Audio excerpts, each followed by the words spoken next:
রাতে আবার চলে এসেছি বন্ধুরা গল্প করতে। আজকে ভাবলাম রাতে আসি, কারণ আজকে রাতে নতুনত্ব আছে, বুঝলে। আজকে আবার রাতে সব রান্না করেছি, তাই জন্য চলে আসলাম তোমাদের সাথে গল্প করতে। গল্প করাও হবে, খাবার দেখানোও হবে।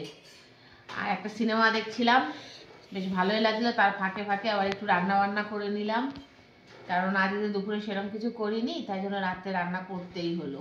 আবার কালকে ছেলে সকালে স্কুলের থেকে সায়েন্স সিটি বেড়াতে যাবে, ছেলেকেও সকালে ভোরবেলা খাবার দিতে হবে, তাই জন্য একটু রান্না বান্না সব করেই নিতে হলো। কিছুটা করলাম, কিছুটা আবার সকালে ওকে করে দেবো। তা সারাদিনের জন্য যাবে, ওকে তো কিছু খাবার দিতেই হবে। আর রাতে গরমা গরম আজকে হেভি মেনু, কিন্তু আর একটা জিনিস হলে বেশি ভালো হতো বাবু, পরোটার জায়গায় লুচি হলে বেশি জমে যেত। কেননা সবসময় বন্ধুরা আলুর দম দিয়ে লুচি ফাটাফাটি লাগে একদম। এই দেখো নতুন আলু দিয়ে একদম আলুর দম। তবে জানো তো, এর আগে একদিনকে পেঁয়াজ দিয়ে করেছিলাম, আমার ছেলে একটুও ভালো খায়নি।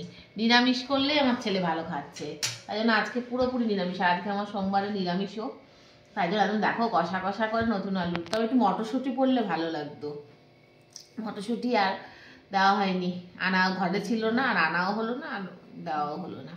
তাই কষা কষা একদম আলুর দম, সঙ্গে এরকম পরোটা, আর এই যে তিনজনেরই বেড়ে নিয়েছি, আর লাল লাল একদম ঝাল ঝাল, আর সঙ্গে রয়েছে লাস্ট পাতে এই যে ঘরে বানানো রসমালাই।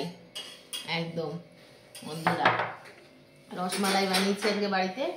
তো এই দেখো এক একটা বড় বড় সাইজ, একদম এই যে ইয়ে করে, একদম বেশি বানাইনি, অল্প করেই করেছি তিনজনের হিসাবেই। জানি না ছেলে তাও খাবে কিনা, হালকা মিষ্টি দিয়ে, একদম মিষ্টি না দেওয়ার মতোই একদম। তা যাই হোক, এই হলো রাতের আয়োজন, আর বেশি কিছু না, এটাই গরম গরম, তবে খুব ভালো লাগবে, এগুলোই ভালো লাগে। আর তাহলে আর বেশি কথা বাড়াচ্ছি না বন্ধুরা, দেখা হবে খুব শিগগিরই নতুন আমার একটা ভিডিওতে। আর ততক্ষণের জন্য ভালো থেকো, সুস্থ থেকো এবং সাবধানে থেকো, আর আমার পাশে থেকো, তোমাদেরকে যদি এতটুকু আনন্দ দিতে পারি। আর টাটা বন্ধুরা, শুভরাত্রি।